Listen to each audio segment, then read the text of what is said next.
Welcome to another episode of Dad Up, everyone. Thank you guys very much for joining me. I'm super excited for the guest that I have on this week.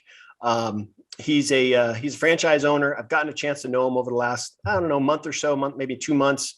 He and I have gotten a chance to connect, and I'm really excited to hear his story. But my good friend, Craig Stokes, is joining me on Dad Up. Welcome to the show, brother. Hey, what's up, brother? How are you, man? Thanks for having me.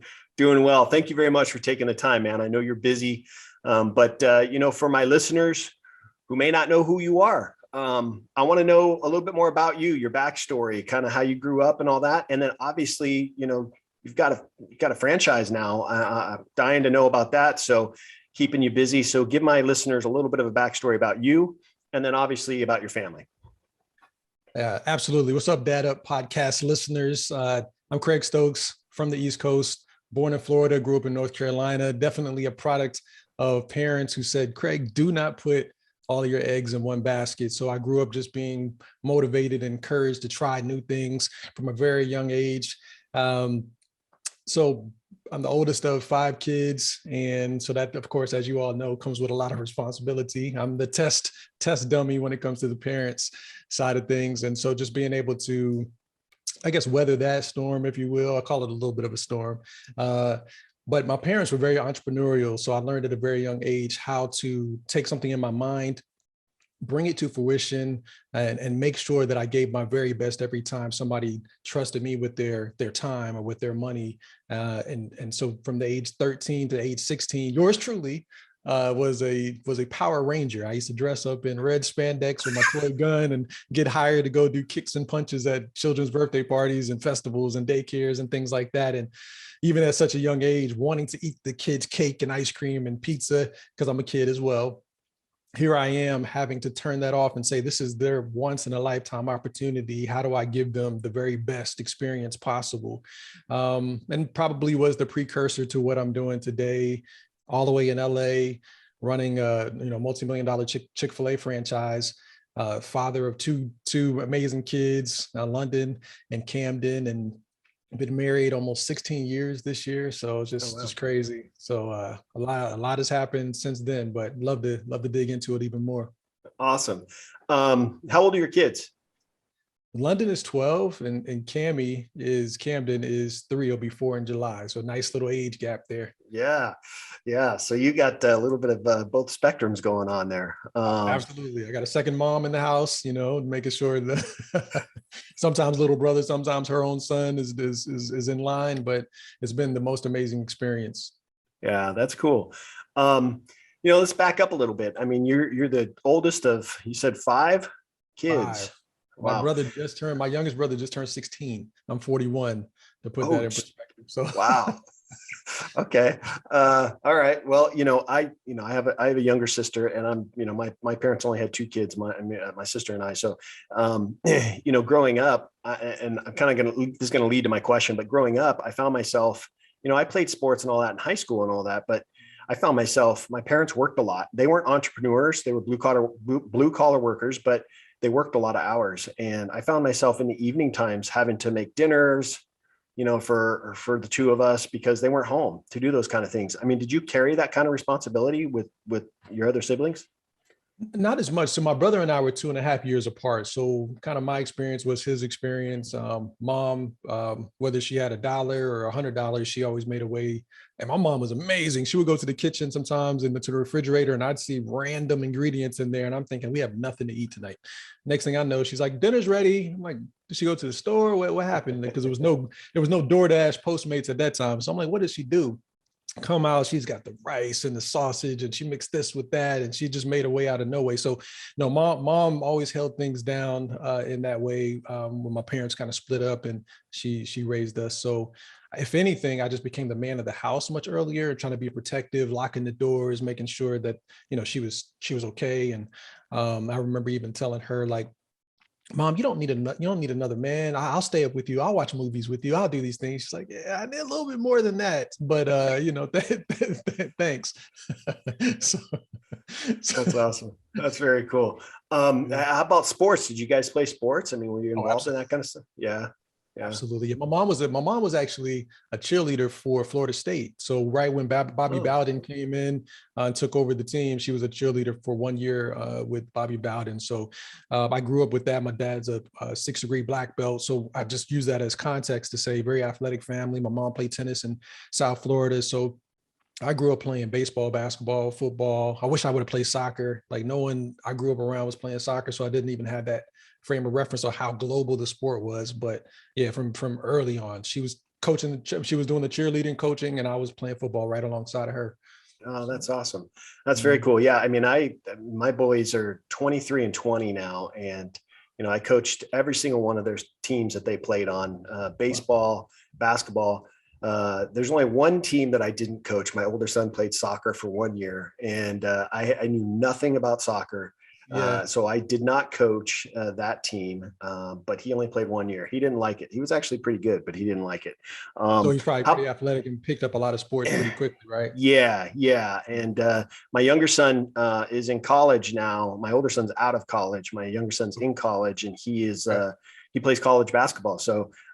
So yeah, so they're pretty good boys. So And well, wait a second. So you said, wait a second, Brian. Now you said your son was coached by you, and now he's playing college basketball, which means, ladies and gentlemen, we got to give it up for Brian Ward for being the amazing, the amazing foundation. I'll tell you a funny story, Craig. When I was coaching at the high school level, and my younger son was a junior in high school, and we ended up making the CIF championship game, and we ended up winning the game. So it was the first time in the school's 100-year history that the basketball team had made CIF championship and won. So it was the first Wow. time the school had ever had a championship winning team for basketball at the school. And the Okay. cool thing about that is because I was a coach and my son was a player, we both have championship rings now that we'll have forever. Hey, So it's a hey, very cool memory for us. that's really special, man. Congrats on Yeah. that. Well, very cool. Let's get into kind of, the franchise now, because I've always had an interest in not only franchise owners, but um, owning a franchise. Hmm. I know this is a dad podcast, but for parents that might be looking at possibly going into owning a franchise, how easy, what kind of things that you have to go through for Chick-fil-A? Because I know they have a lot of rules and stuff that in order to own a Chick-fil-A, you got to do a lot of different things. For sure, for sure. And what I would say too, as it relates to your podcast listeners, um, having kids and being able to show, hey, my parents didn't come from this, their parents didn't come from this, they didn't have this opportunity, and yet here we are. It's also a gift, but it's one of those things where I'm like, hey, this isn't necessarily normal. It can be normal, and it should be something that people could feel like they can aspire to, in terms of having a franchise, especially one like Chick-fil-A. So it gives me a good opportunity to show what hard work looks like. Um, it helps stretch what's possible for our kids and for people to see like, oh, they're my dad, yeah, we have a Chick-fil-A. That's crazy. Or maybe not crazy. Maybe it's just normal. And so I would say it's very relevant to those listening, just saying like, wow, you could have something that's good for you, but it's also a win for your kids to see what's possible for them. I mean, that's what being a parent is all about, is trying to accelerate what they are exposed to and what they learn and what they Mhm. know to be true at a much younger age. So the rest of their life is not spent, well, what could I do? What's possible? What am I good at? What am I capable of? You know what I mean? So I will say, as it relates to Chick-fil-A, there's always a journey before that. And I just give you just a little taste of that. I lived like 3 parallel lives, kind of going back to the not putting all my eggs in one basket. So Right. I had a lot of entertainment. So hosting, red carpet, public speaking, in front of the camera, behind the camera, producing uh, TV shows, movies, whatever, things like that. So I did a lot of that. I was always coming out to LA, which is kind of why I'm here in LA in the first place. Military, been in the military 16, 17 years now, and the Air Force Reserve, and Oh, thank you running. for your service. Oh, I my spent pleasure. 4 years in the Marine Corps, so I know all Hey, about that. semper fi to you, brother. So, yeah, so I did that for 16, 17 years in the reserve so that I could also go to grad school full time, get married, and start and run some small businesses that I created. So, 3 lives running at once. And I wanted some way to aggregate all of those things together, being in front of a crowd, leading a large organization, making a difference, obviously being able to support my family financially. And then of course, being in an environment like LA, where I thought was really culturally diverse, and music and movies and just arts and food and just everything that I wanted to experience. So June of 2017, I said, I think I'm ready. I think I've experienced enough in all those facets of my life where let me put in this application, for Chick-fil-A. One thing that drew me to that was it is a low starting like investment. It's $10,000, but it's just difficult to get into, which both of them intrigue me. I have 10,000 that I can put towards this, but also it's not something that everybody's going to be able to do. So I kind of like following the road less traveled. That's just how I'm wired. And so I put in that application, and before I knew it, it was just, hey, we'd like to get to know you better. We'd like to continue to get to know you better. Interview after interview after interview. 18 months later, January of 2019, congratulations, you got the store. And we opened up the store January 2020. So long process, lots of interview questions. The main question they'll ask you is, tell me your story. And what they're looking for is like a pattern of things that you've overcome, things that you've started, that you've achieved, that you've accomplished. And they're looking for that to say, Craig, I know you've never run a restaurant. I know you've never even had a restaurant before. I know the last time you were in a restaurant was when you were 16 working at KFC, right? But we don't think you know what you're doing as it relates to the restaurant. We just believe, based on your story and based on what we've come to know about you, that you'll figure it out. And I think that parenting is the same way. You've never been a parent until you are a parent. You right now have never been a parent of a 24-year-old son. Right. You've just never happened in your life. Right. But you've done enough when they were 16, when they were 17, when they were 2 and 3, that you'll probably be all right by the time, you're 24. So that's kind of what Chick-fil-A is all about. That's what running a franchise is all about, is just using what you've already accomplished and figuring out a way to relate it to what you're about to do. That's cool. Yeah, I mean, when I think back, it's funny. I had a guest on one time that said, in parenting, in school, we get the lesson, then we get the test. And in parenting, you get the test and then you get the lesson. Yes. And that's so true, right? And that's exactly what you're talking about is exactly. When it comes to parenting, we don't know what we're doing. Right. We figure it out along the way. The test is when the kid's born, that's the test. And then you figure it out along the way. And the fact that you're doing this, not only with a family, trying to support a family, but taking that risk, because it's a huge risk, taking that risk of buying a franchise and becoming a franchise owner and running a restaurant and being in charge of people. And I mean, all the different things that comes with it. But I mean, you said something that I wasn't aware of, but you started right before the pandemic hit. Yes. So how much of a challenge was that? Yeah, it's interesting. My story was a little different as it relates to the pandemic, only because we hired so many people. I hired 120 people, only really needed about 90.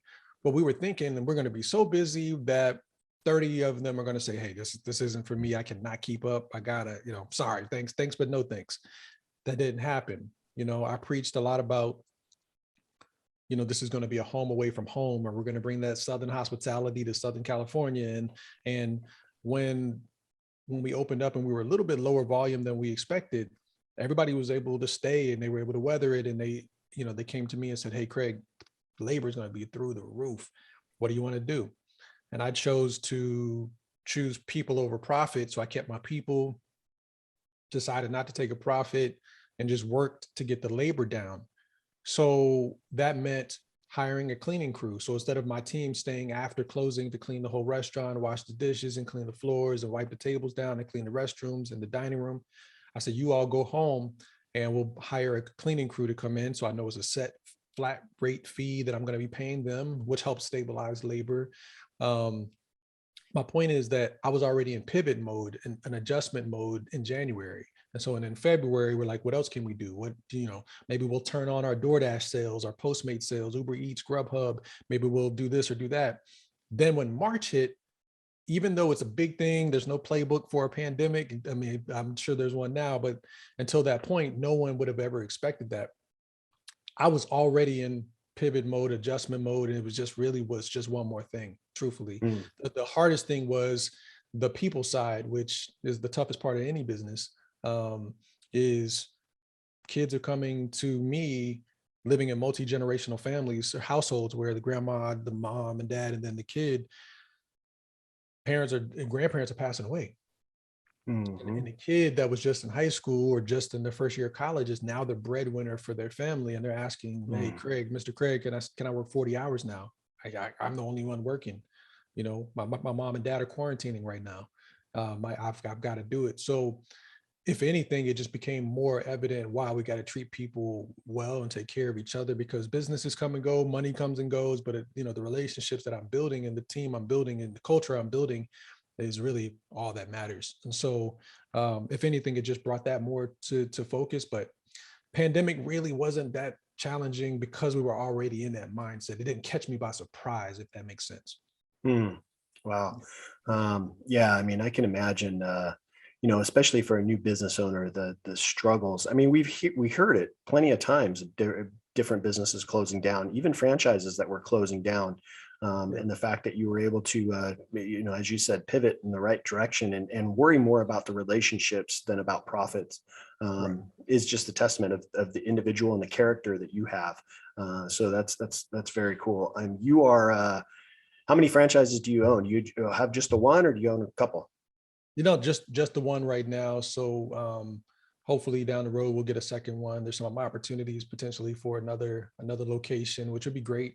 Currently at about 80 employees, so that'll put us to an organization of at least 160, if not more than that, which is so crazy, right? To think of like just a young guy from Fayetteville, North Carolina, never having these experiences, and now all of a sudden I have 80 people who, oh yeah, I work for Craig. I work for Craig and my wife Dree.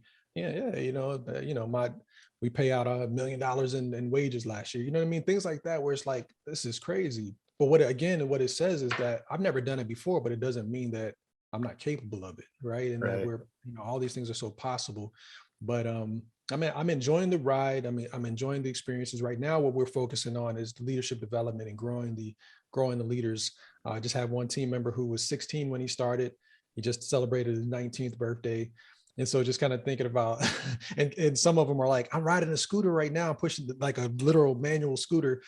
And he said, Mr. Craig, like a couple more weeks, I'm about to buy my car with my Chick-fil-A money. And they're just so excited about these experiences in life. So they're not my kids, but we've got team members who are like, you're like my second mom and dad. I don't even get along with my parents. Like I come here to be home, to have a Right. home. And so I have two biological kids, but 80 80 by way of the restaurant. So No, I love that. You know why? Because for me, coaching all the years that I coached, I even when my younger son went off to college, I was still coaching at the high school level because I liked being kind of that additional influence for these young men that I was coaching. right. And I can tell you that there were plenty of players that I had on my teams of parents that I never met, that that weren't showing up to games, weren't coming to Mm, practices. So I'd never met some of these parents, but the players. And it was mainly because the parents really didn't have the means to get to a game. Maybe they had to work or whatnot. But the fact that I was able to be that additional, like their second father, meant the world to me. And I've had players that have reached out to me after graduating high school and said, "Hey, hey, coach, I'm kind of looking for some direction in my life right now. I'm hoping maybe you and I could sit down." I had a meal just before the pandemic hit. I had a meal with one of my players. We had lunch together because he mm, needed some direction. He didn't know what he wanted to do with his life. He was out of high school and he had no clue what to do. And we sat down, wrote out a game plan, wrote down some goals. I gave him some books to read, and mm, I periodically checked in with him. And then he ended up going off to college. So those kind of things are what, I mean, I get chills thinking about it, because those kind of things are what make me proud to be, that influence in their life. They don't have the direction, like you said. Your mm. employees, some of them are coming to work so they don't have to be at home around Exactly. parents that they don't either have a relationship with or have a good relationship with. But Yep. the fact that you're there, kind of that additional father figure to them, and I mean, that's cool. I mean, telling you, hey, I'm buying my first car with money that you're paying me for working for you. I mean, that's Yeah. so cool. That's It's a, so that's it's a amazing. Yeah, that's a blessing, man. That's awesome. Yeah. Now, what kind of lessons do you think your own kids? Now, maybe your younger one, maybe a little bit too young, but your older one, Mhm. especially. What kind of lessons do you think that he's learning from this? Yeah, she is she's already special, right? She's already somebody that has been just she's a pretty sharp young girl. She's very in tune with other people, much like how I was raised. My mom was a social worker, so I was always around kids who had potentially less than me. Um, and always was very empathetic and just I don't know, sensitive to it. So she's very much aware and observant of what we're doing. And I say that to say she's 12 years old, and I'm able to hire her through the LLC and let her do like wiping tables and doing, things that are obviously not dangerous and things like that. But we could bring her into the restaurant and pay her through the business so that she gets a chance to earn allowance, but also appreciate, hey, you can't just walk in here and get a free chicken sandwich, which you can, but I want you to understand that this doesn't just come out of thin air. Let's work for it, or let's earn it, and let's take care of what we've been blessed with. So I'm able to bring her in, let her wipe tables, let her make the little salad kit. So if you order a Cobb salad, we'll have the cutlery kit, the dressing and the toppings for the Cobb salad, and she could assemble that. Or if I'm picking up or taking a catering order to to a guest, excuse me, I'll let her ride with me and let her be there as part of delivering the bags or picking up the catering bags. So just so she understands, this is what it all feels like. This is what it takes. And she gets it. She gets it. She understands it. I think she'll never take it for granted. She doesn't go to school like, yeah, I'm Miss Chick-fil-A. My dad owns a Chick-fil-A. It's not how she leads with conversations or building relationships. She's just London. And yeah. Oh, by the way, we have a Chick-fil-A, so now Camden, this is all he's gonna know. So I don't know. I Right. work on that when he gets older, but Oh, that's cool. Well, getting her used to kind of building that work ethic, even if it's something that maybe she doesn't want to go in the franchise business, maybe she wants to be a different type of entrepreneur, or maybe she wants to go in corporate America or something. The fact that you're starting to build teach that lesson to her of work ethic and how you earn money, yes, and then obviously I'm sure saving money too. for sure. That's And that's I that's would say very this to you too, Brian, in terms of like London pre Chick-fil-A. She was about 5 years old, and we were like, she really has this gift of being able to memorize things and speak, articulately, being articulate on camera or in front of an audience and not being nervous and things like that. So we actually created a YouTube channel for her. Also, I would say that we were in an environment that wasn't very diverse, and so that she didn't really have a lot of people that she could look up to that looked like her, truthfully, at her age especially. Mhm. And so instead of like waiting for an opportunity, I'm very big on creating opportunities, and created a YouTube channel called London in America, where she could basically look up to herself, right? And it'd be like an edutainment type of thing where she could educate her peers, but also have fun with it. And so she, at 5 years old, we started doing this YouTube series, and I would shoot it and write and edit it, and she would memorize the script and act it out. So your listeners could definitely check that out as a way of saying, hey, it's not about making her a YouTube star, but it is about teaching her how to connect, how to appreciate the audience that's on the other side of the camera, how to memorize. So I'm training her with that and new words that she's learning and just understanding herself. That led her to speaking in front of 600 parents and students. She got Wow. invited to speak in person at age 6, and she signed autographs and things like that. So I got a chance to then put her in front of a crowd, and I said, okay, let's go on the stage. Let's practice. This is the audience. This is what it's going to look like. So when they call you up here, you've already practiced this. You've already felt what it feels like to walk up on stage, turn around and say, hi, I'm London. This is my YouTube channel that me and my dad created. I hope you enjoy this episode. So we played the episode in front of them. And then she went back out into the lobby and signed autographs at age 6. And so my point now at age 12, this is just a continuation. We're finding ways to expose her to things that she's going to be able to use in life. One day she's going to have to stand in front of a crowd and speak. One day she's going to have to memorize a script or something. One day she's going to need to learn that, her money comes from hard work and things that she wants to invest her time into. So next thing I want to do is maybe do something similar to what you and I are doing, where she interviews kids her age and gets a chance to understand how to listen and, again, frame her questions and be engaging and things like that. Just again, it's just ways of using what I have or what I know to be true about life and finding ways to do it creatively through her, tapping into what I know she enjoys. And then when she looks back, she's like, wow, you know, it was almost like the wax on, wax off. Like I thought I was just painting the fence and waxing the car, but in reality, I was learning things that I could apply to my life. Yeah, and that's special, man. That's really cool because, as we know, when teenagers hit that adult age and they're off on their own, life can hit them in the chin. And the fact For that sure. you're setting her up, teaching her lessons, getting her comfortable doing these things ahead of time Mhm. is, a tribute to you and your wife. So that's awesome. Very cool.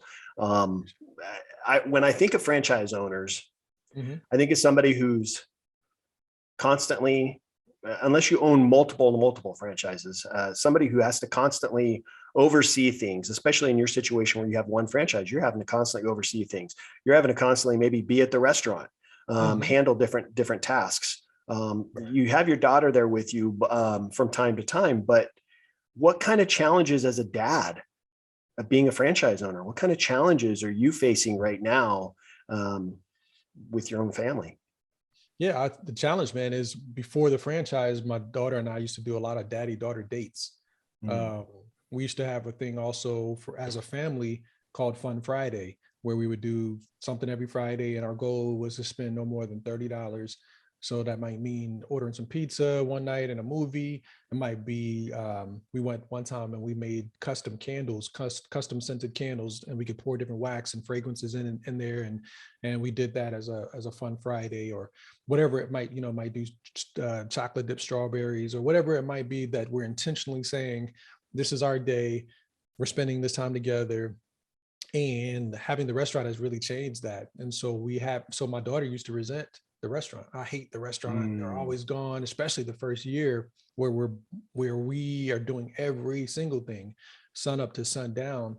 Um, and just burning the candle at both ends. So the challenge has been finding what the new rhythm will be that we can, stay consistent with. And Fun Friday, I think, is a low hanging fruit. I think it's something we can get back to pretty quickly.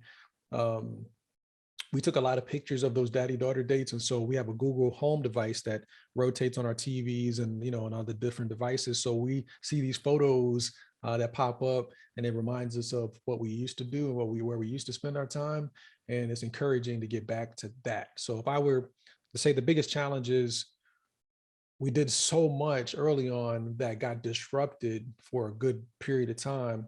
But thankfully it's still early enough in her life and our life that we can get back to it probably with no problem because we built a team. We're building our leadership team. We just brought on a director of administration for the business. We have a people development director. We have assistant directors for the drive through, for the front of house, for catering and mobile, like third party deliveries. And we're building the infrastructure so that our influence is still felt whether we're there or not. And that way we can, again, go back to what matters most, which is relationships. And my relationship with my daughter, my wife, my little baby boy is really the most important. So obviously my relationship with God and then leading through that to the family and then through the restaurant. But the restaurant definitely comes third. Is it's not, and I think I have made it the priority, and I've got to, you got to make some adjustments, to get back to what really matters most. Yeah, I think just kind of hearing your story and hearing the things that you're doing with your daughter in the store, and the fact that you're building these relationships with your employees, you should get back to it because right now, she's still at a young age where that bond and that relationship can still be stronger. And so, yeah, I would highly encourage get back to that, even if it's for an hour where you're just devoting time Yes. taking her to a meal some at another restaurant, right? Taking her out Mhm. to dinner or something for an hour and just you and her, just kind of that one-on-one daddy daughter date kind of thing. Got to I do would it. highly recommend it. Yeah, you got to get back to it because it's important, and your business won't suffer. That No. 1 hour is not going it's not going to suffer. So, well, very cool. What's next for you? What's next for your family? What's next for you? Yeah, so it's a couple things. One is my wife is a physician assistant and has had aspirations for many years to open up her own women's health clinic, and Oh, so cool. really supporting her to making sure that happens. Probably we'll start off in a telehealth framework, and then from to build the clientele and have more like a minimal investment, right, in terms of equipment and locations and all that, and then from there get the brick and mortar location. For London, it's really just getting back to London in America in a way that fits her middle school mindset now, right? Like she's more aware of what people are saying and thinking, and she wants to be cool, and she's trying to figure out how do I do both. Um, it's I think the other thing is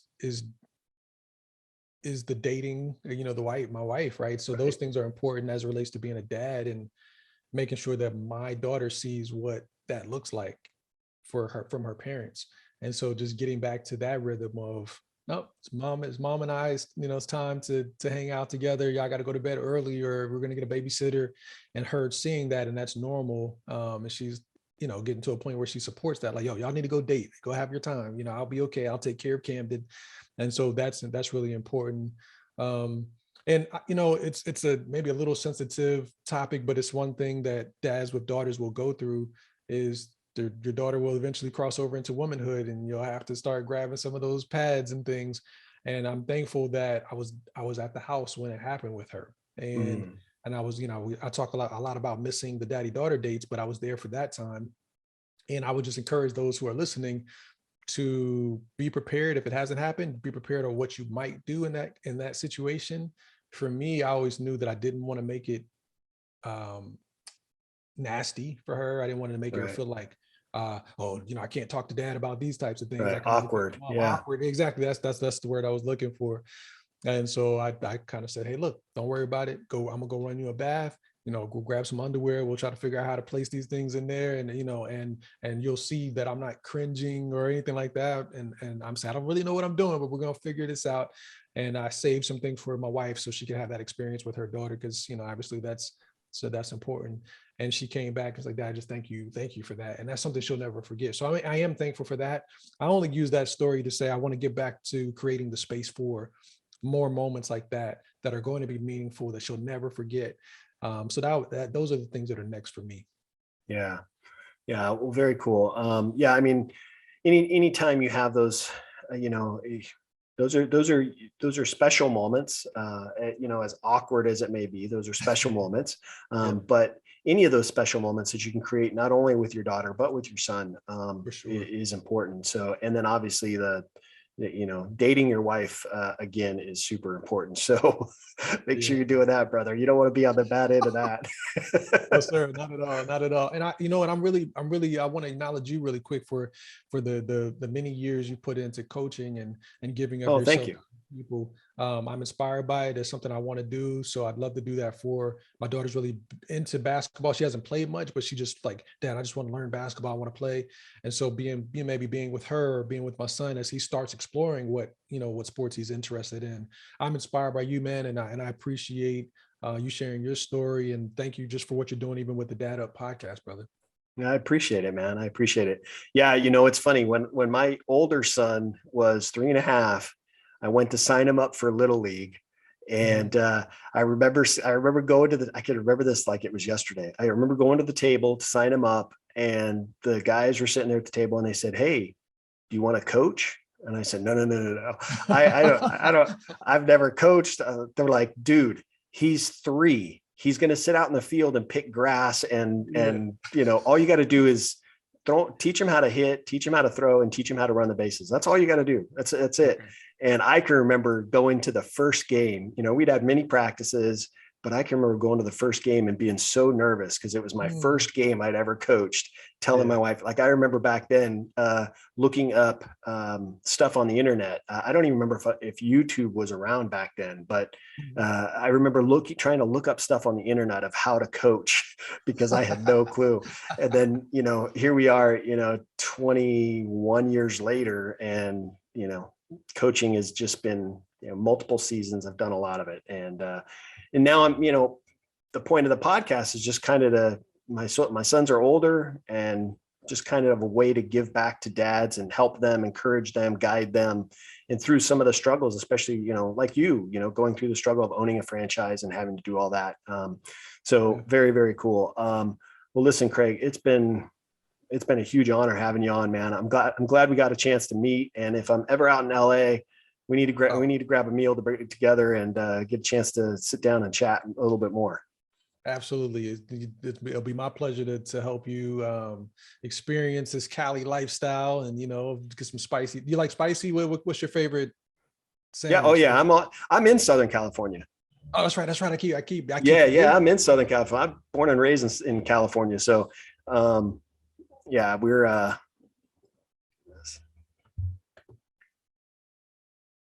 so, I mean, listen, all the things you're doing, I'm in Southern California, obviously, and you and I will get a chance to meet one of these days. And, but I just want to thank you, Craig, for not only our friendship, but for the stuff that you're doing, the relationships that you're building at your restaurant.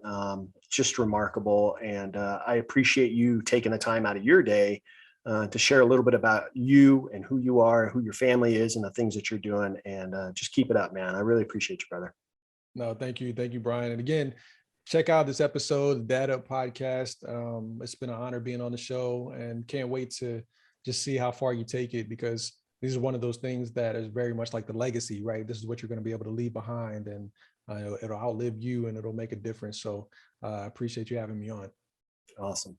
Thank you very much, Craig. I appreciate it, man. Listen, everybody, you know what? If you're in Southern California, go stop by his restaurant, check it out. Obviously, it's Chick-fil-A. A lot of my viewers might know what Chick-fil-A is, who Chick-fil-A is, but Chick-fil-A is great food. So it's one of our favorite places. So if you're ever in Southern California, in the LA area, make sure you stop by his restaurant, and you just might run into Craig and say hello. So let him know you heard him on Dad Up Podcast. But I look forward. Make sure you guys are checking out this episode, and make sure you guys are subscribing to my YouTube channel.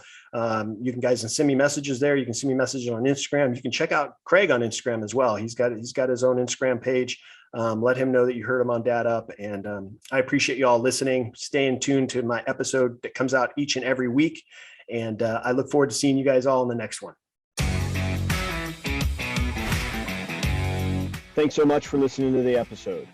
Make sure you guys subscribe to my podcast and YouTube channel. And please do me a favor, leave a rating and a review. Would love to hear from you and see what you think of the show. Stay tuned for more exciting episodes each week. Until next time, thank you for listening to the Dad Up Podcast.